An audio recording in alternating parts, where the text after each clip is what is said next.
Asha Shabbat. May peace, serenity, and prosperity be multiplied unto you all. Kalala Yahweh Shema Mashiach Yahusha. Welcome in. We're going to be continuing to chapter 2 of First Maccabees for this Shabbat in honor of the Feast of Dedication. Now, as I did in chapter 1, I will be reading this entire chapter and then do an overview on key scriptures pertaining to the chapter. So as we continue forth into the reading, be sure to check out the description to this video because you'll have a little bit more information pertaining to what we're reading listed as the last video did. Without further ado, let us begin. This is the book of First Maccabees, chapter 2, starting from the top. In those days arose Mattathias, the son of John, the son of Simeon, a priest of the sons of Joarib, from Jerusalem, and dwelt in Modin. And he had 5 sons: Jonan, called Caddis, Simon, called Thassi, Judas, who was called Maccabeus, Eleazar, called Avaran, and Jonathan, whose surname was Aphas. And when he saw the blasphemies that were committed in Judah and Jerusalem, he said, "Woe is me! Wherefore was I born to see this misery of my people and of the holy city, and to dwell there when it was delivered into the hand of the enemy, and the sanctuary into the hand of strangers. Her temple is become as a man without glory. Her glorious vessels are carried away into captivity. Her infants are slain in the streets, her young men with the sword of the enemy. What nation had not had a part in her kingdom and gotten of her spoils? All her ornaments are taken away. Of a free woman, she has become a bond slave. And behold, our sanctuary, even our beauty and our glory, is laid waste, and the Gentiles have profaned it. To what end, therefore, shall we live any longer?" Then Mattathias and his sons rent their clothes and put on sackcloth and mourned very sore. In the meanwhile, the king's officers, such as compelled the people to revolt, came into the city of Modin to make them sacrifice. And when many of Israel came unto them, Mattathias also and his sons came together. Then answered the king's officers and said to Mattathias on the wise, "Thou art a ruler and an honorable and great man in this city, and strengthened with sons and brethren. Now therefore come thou first, and fulfill the king's commandment, like as all the heathen have done, yea, and the men of Judah also, and such as remain at Jerusalem. So shalt thou and thy house be in the number of the king's friends, and thou and thy children shall be honored with silver and gold and many rewards." Then Mattathias answered and spake with a loud voice. Though all the nations that are under the king's dominion obey him and fall away every one from the religion of their fathers and give consent to his commandments, yet will I and my sons and my brethren walk in the covenant of our fathers. God forbid that we should forsake the law and the ordinances. We will not hearken to the king's words to go from our religion, either on the right hand or the left. Now, when he had left speaking these words, there came one of the Jews in the sight of all the sacrifice on the altar, which was at Modin, according to the king's commandment. Which thing when Mattathias saw, he was inflamed with zeal, and his reins trembled. Neither could he forbear to show his anger according to judgment. Wherefore he ran and slew him upon the altar. Also the king's commissioner, who compelled men to sacrifice, he killed at the time, and the altar he pulled down. Thus dealt he zealously for the law of Yahweh, like as Phinehas did unto Zambri, the son of Salom. And Mattathias cried throughout the city with a loud voice, saying, Whosoever is zealous of the law and maintaineth the covenant, let him follow me. So he and his sons fled into the mountains and left all that ever they had in the city. Then many that sought after justice and judgment went down into the wilderness to dwell there, both they and their children and their wives and their cattle, because afflictions increased sore upon them. Now when it was told the king's servants and the host that was at the Jerusalem in the city of David, that certain men who had broken the king's commandment were gone down into the secret places in the wilderness, they pursued after them a great number, and having overtaken them, they camped against them and made war against them on the Sabbath day. And they said unto them, Let that which ye have done hitherto suffice. Come forth and do according to the commandment of the king, and ye shall live. But they said, We will not come forth, neither will we do the king's commandment to profane the Sabbath day. So then they gave them the battle with all speed. Howbeit they answered them not, neither cast they a stone at them, nor stopped the places where they lay hid, but said, Let us die, all in our innocency. Heaven and earth will testify for us, that ye put us to death wrongfully. So they rose up against them in battle on the Sabbath, and they slew them with their wives and children and their cattle, to the number of 1,000 people. Now when Mattathias and his friends understood hereof, they mourned for them right sore. And one of them said to another, If we all do as our brethren have done, and fight not for our lives and laws against the heathen, they will now quickly root us out of the earth. At that time, therefore, they decreed, saying, Whosoever shall come to make battle with us on the Sabbath day, we will fight against him. Neither will we die all, as our brethren that were murdered in the secret places.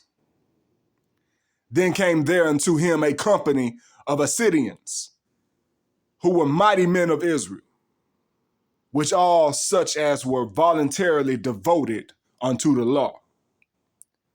Also, all they that fled for persecution joined themselves unto them, and were a stay unto them.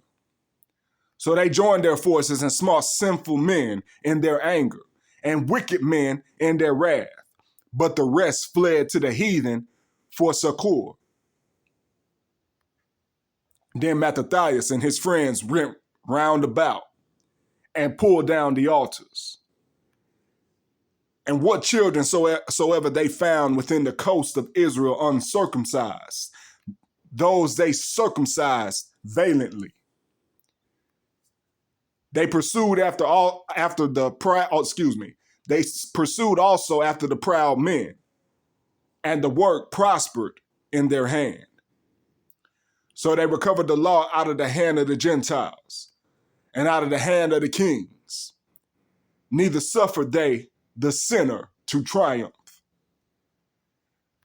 Now when the time drew near that Mattathias should die, he said unto his sons, now hath pride and rebuke gotten strength, and the time of destruction and the wrath of indignation.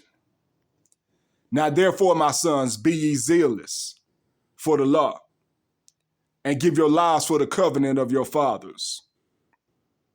Call to remembrance what acts our fathers did in their time.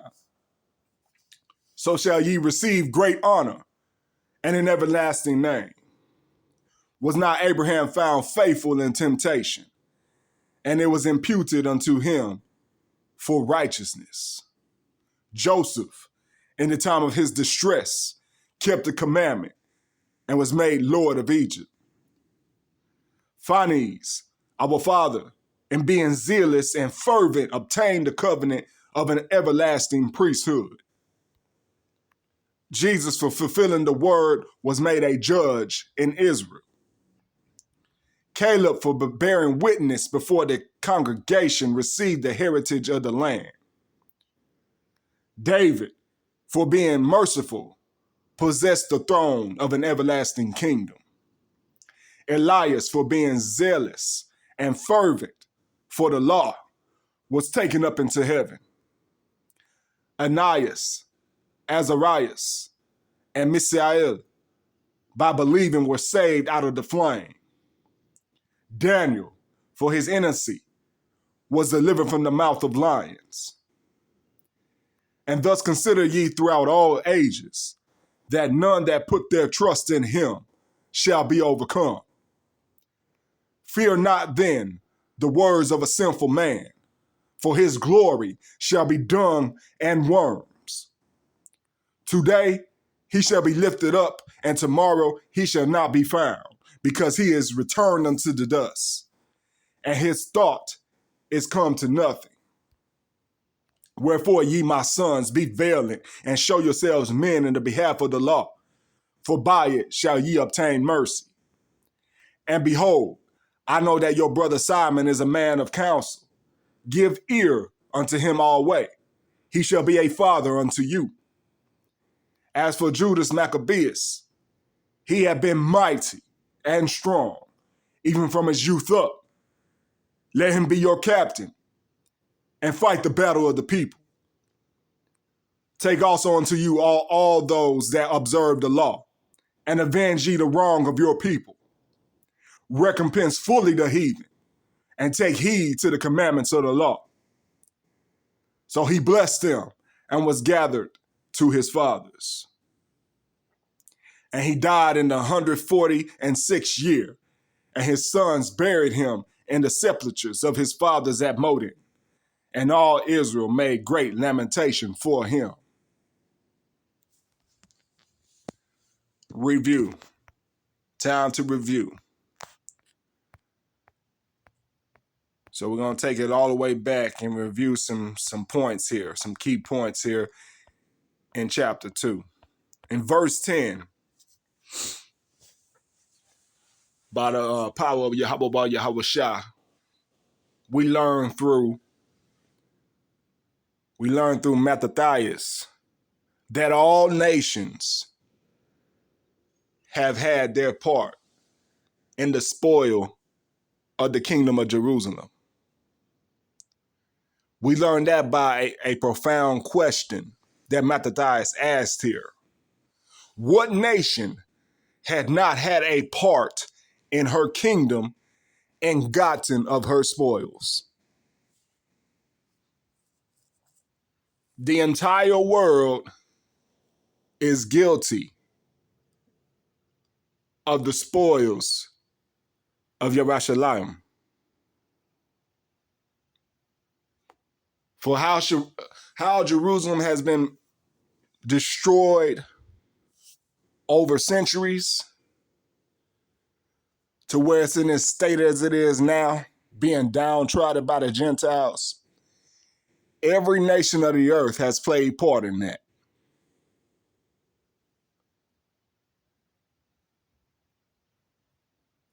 Let us move forward here.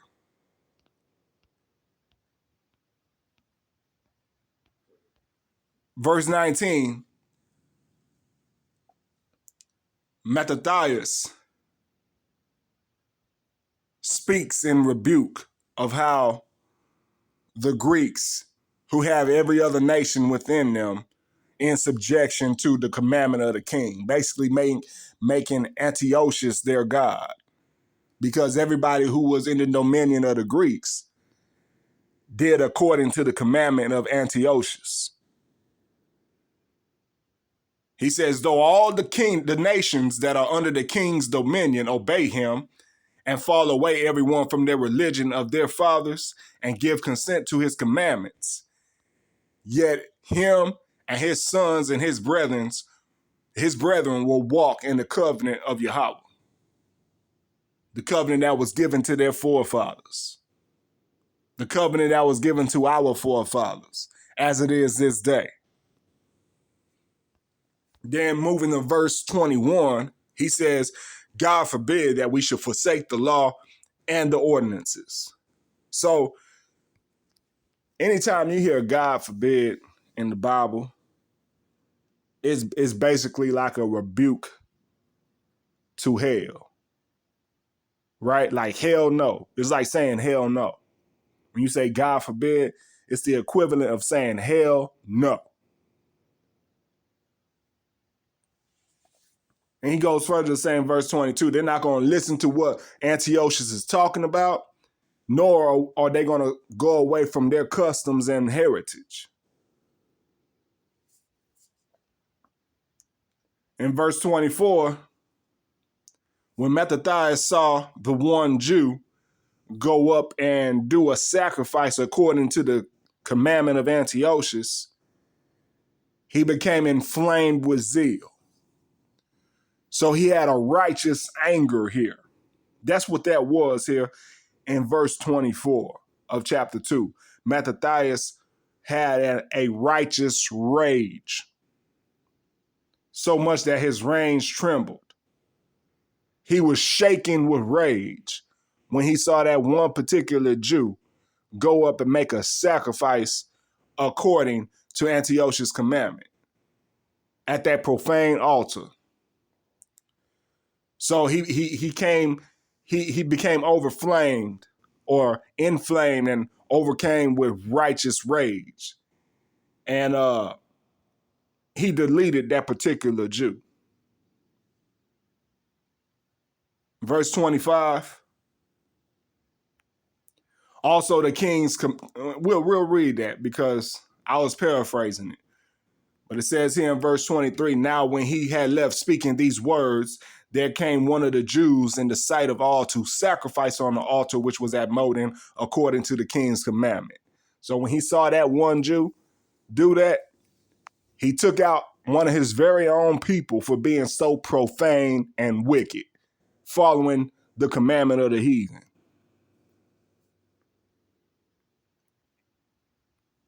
And then he also deleted the king's commissioner, who was compelling the men of Judah and the other Israelites to sacrifice. And then he ended up destroying that altar where they were making such wicked sacrifices according to the commandment of Antiochus.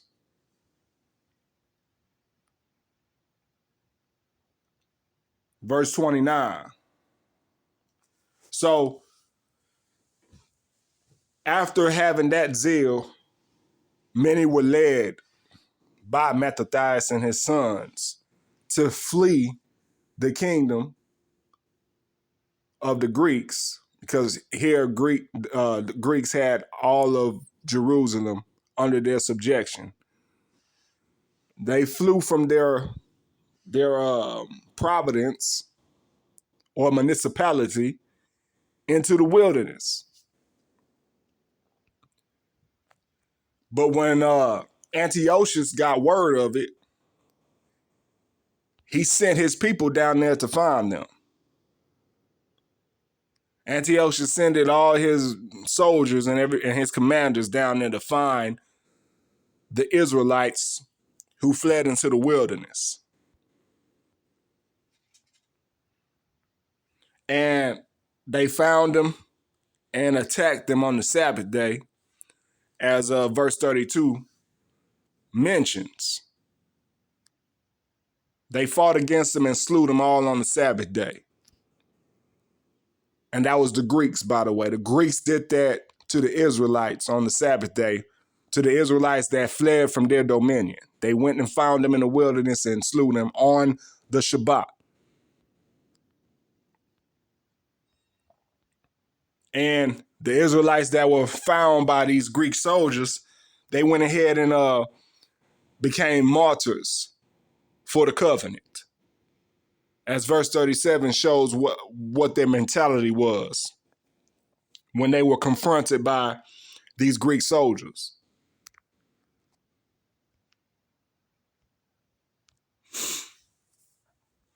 And when Mattathias found out, the remaining Israelites that were with Mattathias and his sons said among themselves, if we have that same attitude that our brethren had, and we don't fight for our heritage and the covenant against the heathen, they will kill us all. So at that time, they were convicted to having to fight against these Greeks. Moving forward, verse 44, they found more Israelites from Assyria, right? Israelites that resided in Assyria, also called Assyrians. They found linked up with them and made a covenant with themselves to fight off the wicked sinners and also anybody else who was against their cause of keeping the commandments, as verse 44 says. But the rest that weren't as devoted to the law, right, devoted to the covenant, devoted to their heritage, they fled back to the kingdom of Antiochus. Yeah. And nothing's new under the sun. Nothing's new under the sun. To this day, that's still going on. That's still going on. That mentality to flee to your oppressor for succor is still going on to this day. I'll leave it as that. We won't get too deep into that, but those who are in the know exactly what I'm talking about.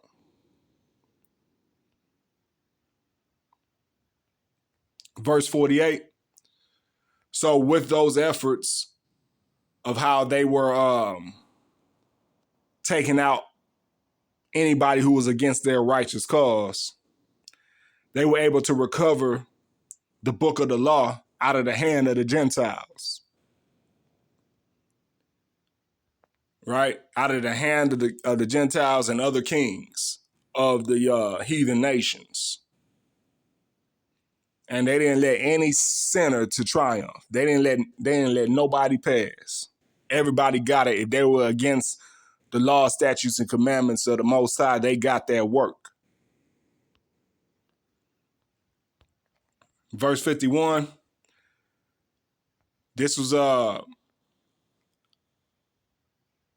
the mighty motivational speech that Mattathias gave to his sons. the sons that were mentioned at the beginning of the chapter that we'll review real quickly, but he mentioned this to his sons. He said, call to remembrance what acts of our fathers did in their time. So shall ye receive great honor and an everlasting name. So Mattathias' sons were mentioned at the very top here. He had 5 sons: Jonan, Simon, Judas, Eleazar, and Jonathan. And they continue to lead the Maccabean revolt, which is Salat, which is a very noted moment of history, not only in our holy manuscript, but also in the other historical documents of history. You can find it. However,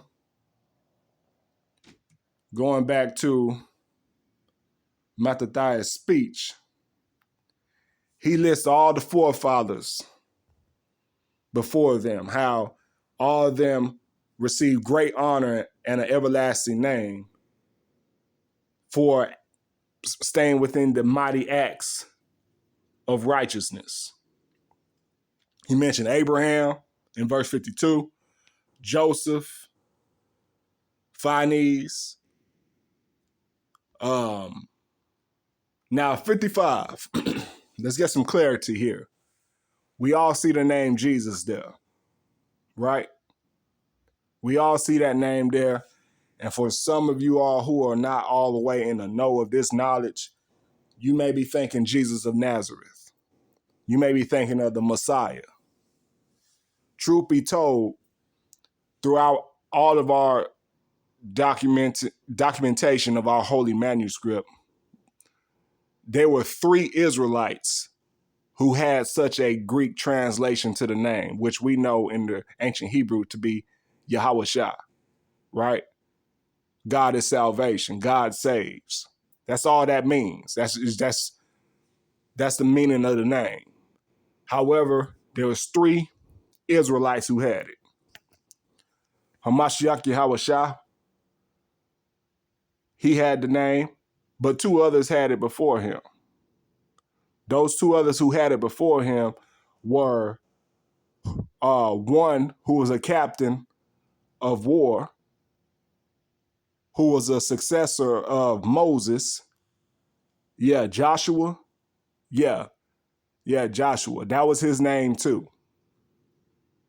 Now, you'll see the appropriate definitions and the breakdown to that in the description of this video. But yeah, Joshua means God is salvation as well. That's what that means. So Joshua, Hamashiach, and also Jesus, the son of Sirach. And that's who Mattathias is talking about here. So the son of Sirach, fulfilling the word, was made a judge of Israel. He is the one who wrote the book of Sirach. Or, yeah, he didn't, well, yeah, we'll put it that way. He's the one who's responsible for documenting the book of Sirach, because it was all his father's wisdom. And as we know, the book of Sirach is a breakdown of the entire law. It expounds the law. That whole entire book of Sirach expounds the law. So that's the Jesus that he's talking about there. Caleb, he mentions Caleb, David, Elias, aka Elijah. Remember, Elijah got taken up by a chariot. And then he mentioned Daniel and his 2 friends. And also Daniel himself when he got freed from the lion. When he got thrown into the lion's den and the Most High shut up the mouth of the lion so that he wasn't eaten. Verse 61 says, and thus consider ye throughout all ages that none that put their trust in him shall be overcome. So every man he mentioned had just that, trust and obedience to the Most High. Then he gives further instructions here. Fear not the words of a sinful man, for his glory shall be dung and worms. Let's meditate on that for a second, because that's some key wisdom. That's some key wisdom there by the way of Mattathias.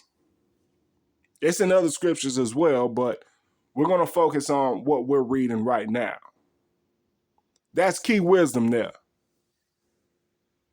says, fear not the words of a sinful man, because his glory shall be dung and worms.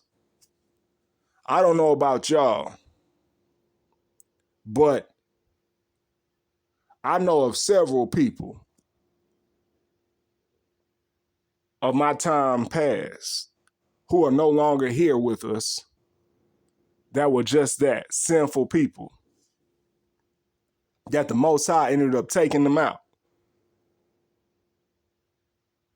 And these same people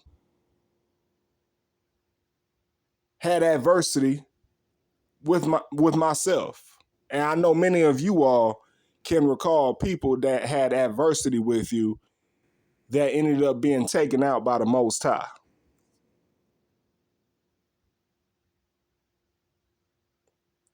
That's what that dung and worms is. Their ultimate glory is dung and worms. That means that sinful person is going to be taken out by the Most High, because we know that sin is the wages of death. So therefore, you don't fear their words that they have towards you. Just look at your own experience, especially for all my viewers who've been around for a while. If you can think back on anybody that you had any type of problem with, that the Most High just moved them out the way. Yeah, that's what First Maccabees chapter 2 verses 62 is stating.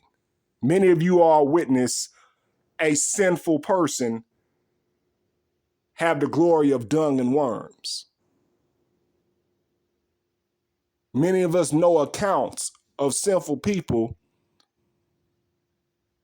whose glory became dung and worms. All praises to the Most High for that. Fear not the words of a sinful man, for his glory shall be dung and worms. Verse 63, today he shall be lifted up, and tomorrow he shall not be found, because he is returned unto his dust, and his thought is come to nothing. So that's further context to what Mattathias was talking about as far as a sinful person's glory being turned to dung and worms. Further commandment, wherefore ye, my sons, be valiant and show yourselves men in the behalf of the law, for by it shall ye obtain glory. So by remaining in the covenant, following Yehoshuah and remaining in the covenant, we shall obtain glory. Now, this was before Yehoshuah walked the earth. So at this time, you know, that prophet that was spoken of in the Torah wasn't manifested yet. Of course, now he wasn't manifested into the flesh yet, but he's always there. He's always been there. Continuing forward. That's it. So this is First Maccabees the entire chapter. 1 Maccabees chapter 2, the entire chapter, with the key points being emphasized.